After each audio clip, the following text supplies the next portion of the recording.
If you had a chance to talk to the 13-year-old Phil, 14-year-old, what you were like back then, what would your message be? This is a hard one because I know what my message will be, but I know the kid won't believe it. Honestly, I would just say, like, believe in yourself, as cheesy as that is, because and still today, have a lot of self-doubt, but it was extreme when I was young, and I questioned every day if I should do this, if I should break, if I should just go back to school, get a job, like go through the more traditional route. And I would tell him, just believe in yourself because you're gonna do it anyways. And it's working out. And it's working out pretty decently right now.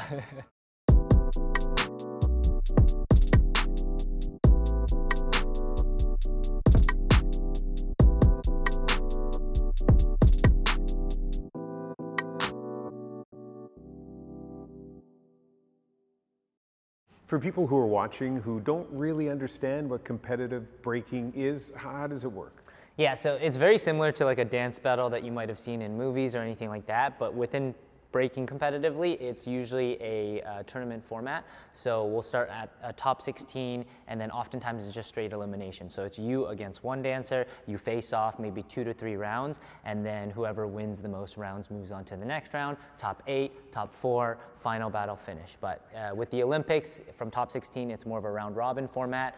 There's 4 groups of 4, the best 2 move up, and then from top 8, it's tournament style. So top 8, top 4, finals, battle for gold, silver, and then you have a battle for bronze as well. So you just won the gold at the Pan Am Games. Yes, congratulations. Thank you very much. And by being in the final, you qualified for the Olympics. Yeah. So that was a big moment. What was it like being in that final? Honestly, I was very relieved. So moving into the final battle, I had already qualified, and like in the back, I was already like, thank God. Like it was such a relief for me. But at the same time, in my head, I was kind of extra motivated to win because I was like, if I lose in the finals, but then I qualify, it's kind of bittersweet. Amazing, amazing! Say what? Come on! So after the second round, going into the third round, I already felt like I took the first 2. So for me, it was almost like, I felt like it was like a victory lap, but at the same time, you never know. You never know, you don't get to see the judges score until the end. So in the end, I was like, I'm pretty sure I took it, but I'm not 100% sure. And then I think when the scoreboard showed, it was almost all for me. And at that point, I was like, yes, okay, I was very relieved. But that's the thing, it's one of those sports that is judged. And so I know in other sports that can be a really frustrating thing for the athletes. How is it for you to be in a sport where judges, ultimately determine whether you've won or lost? Yeah, it's honestly a big kind of, I don't want to say controversial, but it's a topic, especially within breaking, because breaking is so subjective. Like, it's not like other traditional sports where the fastest or the strongest person wins. There's so many different criteria, there's a lot of subjectivity to it. So your hands are kind of in the judges, but you sign up for that when you enter the competition. Honestly, my goal is always just to show up, dance the way I want to dance, and represent myself the best. As long as I do that, as long as I have fun, I'm always kind of okay with whatever happens. Even in the finals, especially in the finals, honestly, a lot of the times I'm just like, oh, I'm relieved to be here, because like when you make it past the semifinals, in the semifinals, if you lose, you still have to do the bronze medal match. But in the finals, if you make it to the finals, even if you lose, you come home with the silver. So I'm like, okay, either way, it'll be okay. Hang on a second, there's some really complicated psychological stuff going on there. Like, so you're in a final, judges are going to decide whether you win or lose. Yes.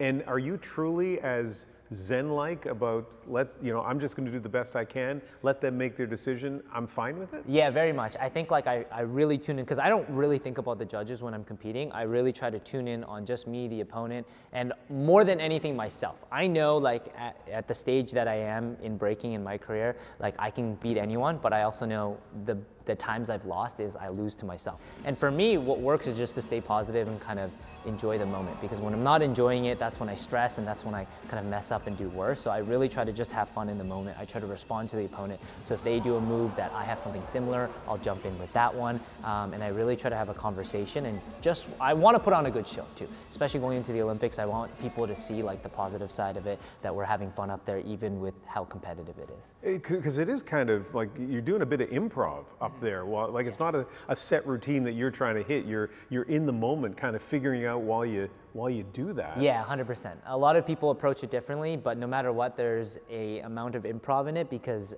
we don't know what music's being played. So the DJ is playing the music and you have to kind of adjust to it. Some people will have like a choreography that they'll just match to the music, but for me, my approach is a lot more improv based. I have a lot of moves, I have a lot of signature moves that you'll see me do throughout many competitions, but when I do those moves just kind of happen in the moment. And so I think that's kind of what sets me apart from the competition. So give me an example of a classic Phil Wizard move. Yeah, the names are so funny because in breaking, like you have your foundation, but then a lot of it is like making up your own moves. So I think in the final battle, let's say at the Pan Am Games, I have one that I call like the zombie walk, that like I go up to the opponent and then I kind of do like a swishing movement going backwards. I have one that I call swimming, or Philip Phelps, because it's like named after Michael Phelps, because it's like a front breaststroke but on the floor.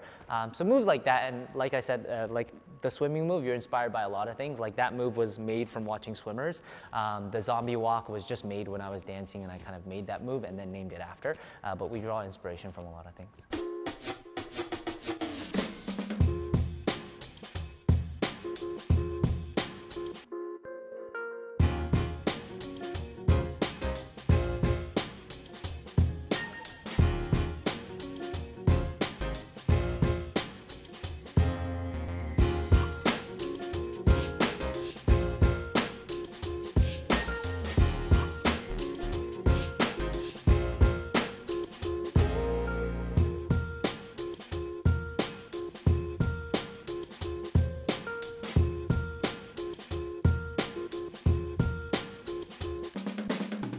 So I can tell that you love what you do. What is it about breaking that you love so much? Honestly, like I grew up playing a lot of video games, so for me, breaking is like the ultimate video game. Like I'm always finding something new, I'm meeting new people, I get to travel around the world, and then the act of dancing and breaking itself is what kind of continues to push me forward. I just love doing it. I love the artistic difficulty. I want to find something new. I want to keep creating. It's the ultimate video game. I just keep putting like time into it. The more time you put into it, you level up. You can put into like in a video game like different skill trees. I can work on this skill, or I can work on this skill, and the more you work on one, the less time you have to put into the other, so you have to figure out exactly what you want to work on. So yeah, I feel like it's just everything I loved as a kid put into one kind of craft.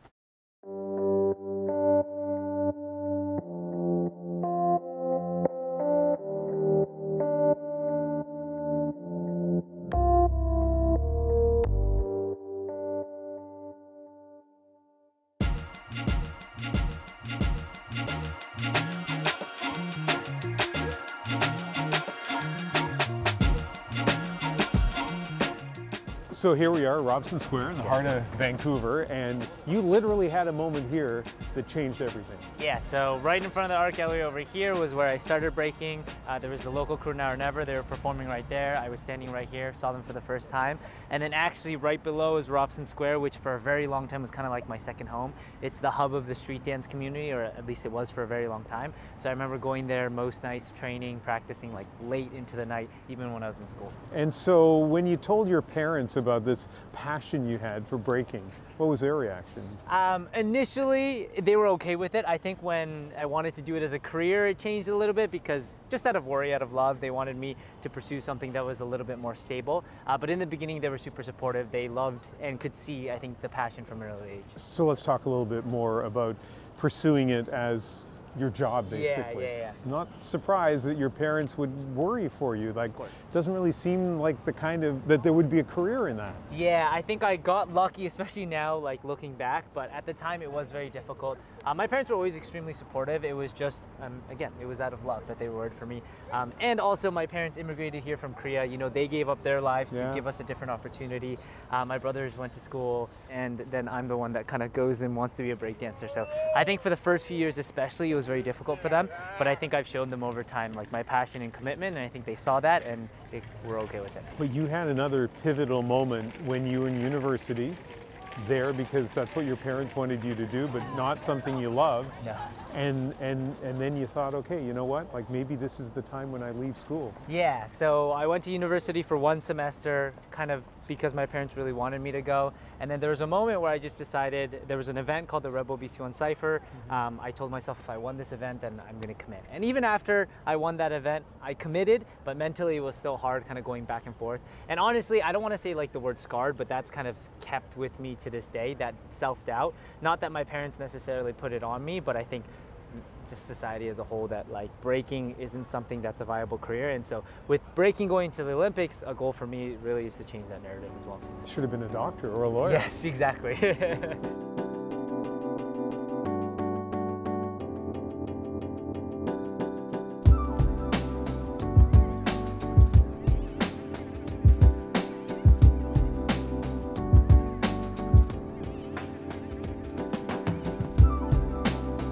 So Boogaloo Academy, tell me about the importance of this place to you.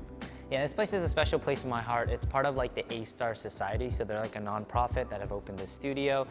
They were kind of integral to my journey. The two owners, Jarek and Anita. Jarek was the first person that actually introduced me to breaking, and the last few years they've been supporting me a lot, providing me this space for me to train out of. So this is kind of my second home now. It's my haven that I get to come by myself or with a few buddies, come and train and just kind of work on my craft and get ready for the next event. You seem so comfortable in this interview. You obviously are so successful at what you do, and yet I know you talk a lot about battling self-doubt.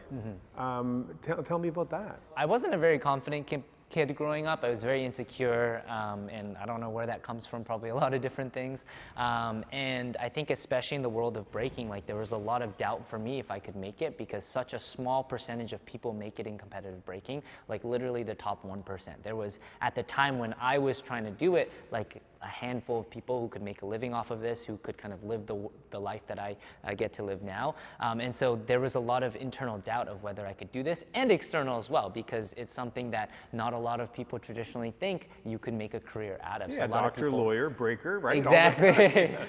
So a lot of people saying you should have a backup plan, this isn't for you, and I didn't think I was particularly talented in this. I think I was just consistent over time.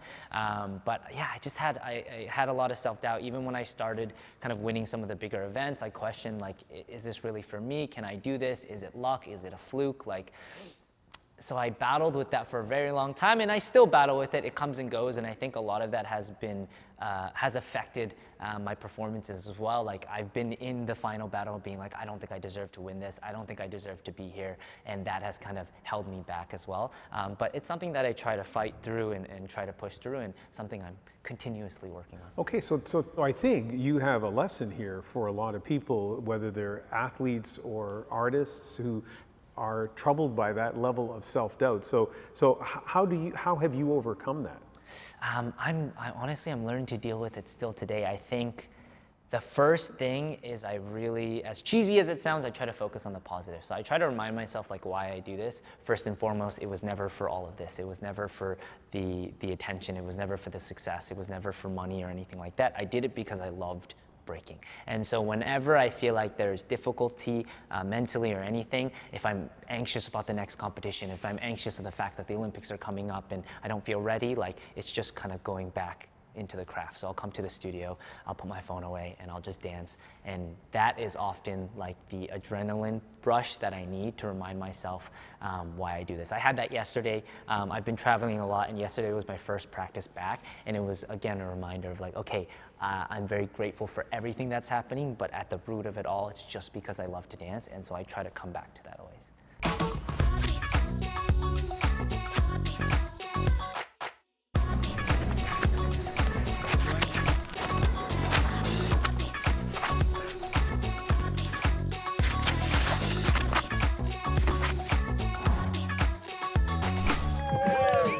You are going to be an Olympian. You are going to be at the next Olympics. Has that sunk in?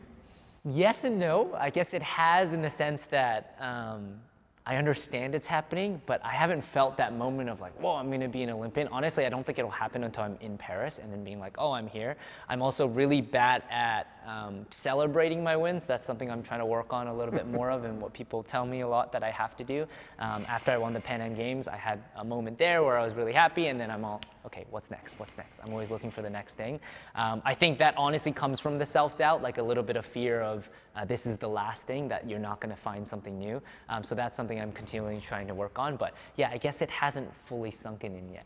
So you know the Olympics are more than 100 years old, the modern day Olympics, are very traditional in a lot of ways. And so there's some grumpy people who would sort of sit back and go, breaking? Yeah. That's not an Olympic sport. Yeah. Shouldn't be. What do you say to them? I say honestly, just wait and see. Every Olympic related event that I've been to that has had breaking, I've had a lot of people come up to me after the event being like, I've never seen breaking before, but this has blown my mind. I think when people see it in Paris, they will fall in love with it. I don't have doubts about that. So to the naysayers, I say just wait and see, like give it a chance. You are at the top of your game, like, you know, and you're very celebrated quite justifiably for what you do. If you had a chance to talk to the 13-year-old Phil, 14-year-old, what you were like back then, what would your message be? This is a hard one because I know what my message will be, but I know the kid won't believe it. Honestly, I would just say, like, believe in yourself, as cheesy as that is, because and still today have a lot of self-doubt, but it was extreme when I was young, and I questioned every day if I should do this, if I should break, if I should just go back to school, get a job, like go the more traditional route. And I would tell him, just believe in yourself because you're going to do it anyways. And it's working out. And it's working out pretty decently right now.